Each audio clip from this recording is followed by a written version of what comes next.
I was having some thoughts this morning on my drive um, about perfectionism in the trades and in tile, and like how it relates to our self worth and um, the expectation for the level of perfection in tile is insane. I mean, it really is if you think about it. I've strived my whole career to make everything as tight as possible and lines as straight as possible. We use lippage tuning systems to get tiles as perfectly flat as we can, lasers to make everything straight. I mean, everything is based on this this idea that everything needs to be perfect. And um, I know a lot of tile setters are like me in the sense that that is like our main focus and our main goal is to get everything as perfect as possible. And I'm not saying that's a bad thing. That's part of the excitement of the trade. But the notion that our self-worth hinges upon how perfect our tile work is a thinking error, I think. And I would go as far to say as it can become a mental illness. And I'm speaking from experience here because for a lot of years there, I feel like my self-worth as a human was completely hinged upon how good of a tile job I could do. And that is not realistic or a sustainable way to live, and it's not healthy. And like I said, I believe it was a borderline mental illness for me, to the fact that, to the point where if a tile job wasn't exactly perfect, like I didn't feel good about myself as a person.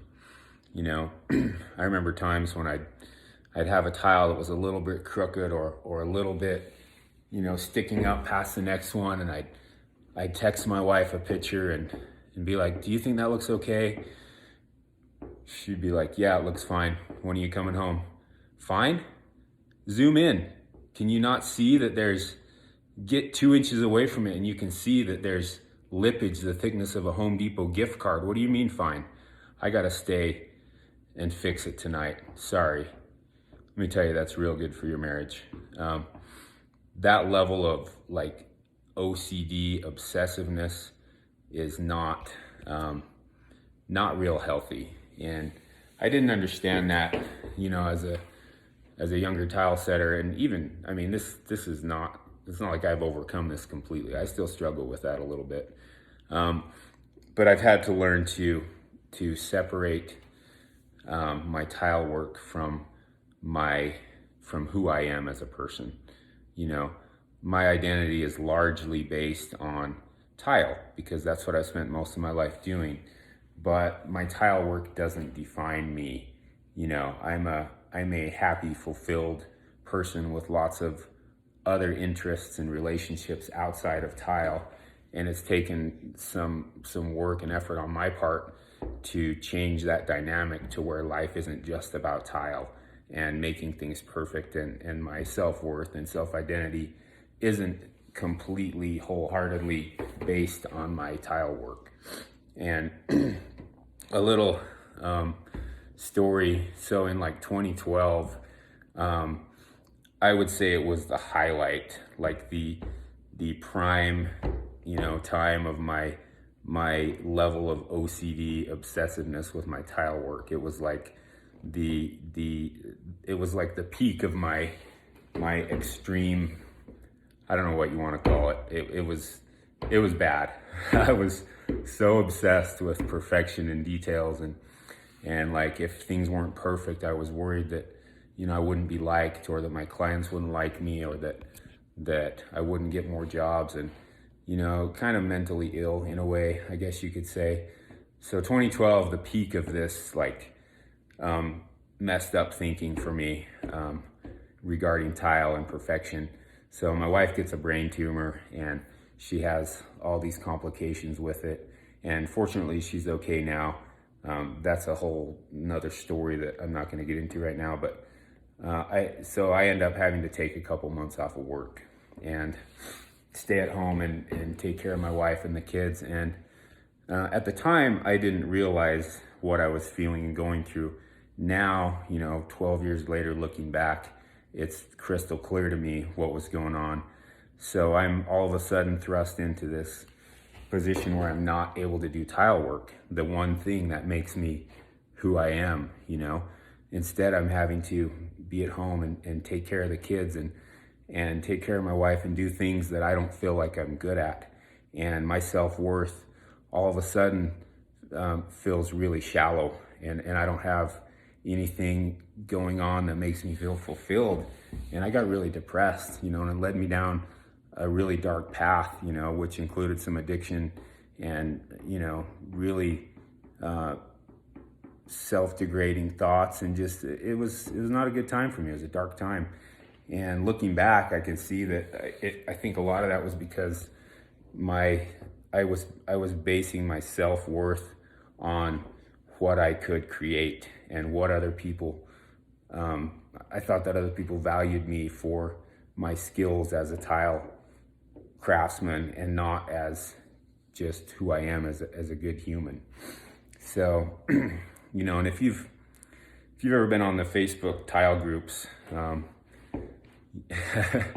I've spent a lot of time on those over the years, and you know what I'm talking about. You don't post pictures there unless like they're perfect, because there's a pack of hungry wolves waiting to tear the flesh from your bone if you post a picture and there's a crooked tile or a grout joint that's a 32nd inch wider than another one. And I remember being a young tile guy and thinking that, I just did this shower that's God's gift to tile showers, and I'm going to post it and blow everybody's mind on the tile groups. And then I post it, and, a couple people say that's nice, but a lot of people start to notice there's a crooked tile in there, and all of a sudden everybody's pointing that out. And oh my God, if you have not experienced that devastation to your ego, then consider yourself lucky, because holy shit, and then I'm feeling like, oh, I suck. I'm a loser. I'm not even good at tile. I'll never post a picture again. How am I ever going to get any more tile jobs? And just that messed up, unrealistic thinking that is just so not true. I've got a real good buddy, quite a few years younger than me. He's a tile setter. He's an amazing tile setter, so much better than I was at that age. And he'll text me pictures, and I can see that he's kind of dealing with that mindset at this phase of his career a little bit. And he'll text pictures and say, look at this, I screwed up. And I'll be like, what? He'll say, zoom in. So I'll zoom in. Be like, yeah, I mean, I can see it, dude, but like, it's fine. He's like, no, it's not. I got to tear it out.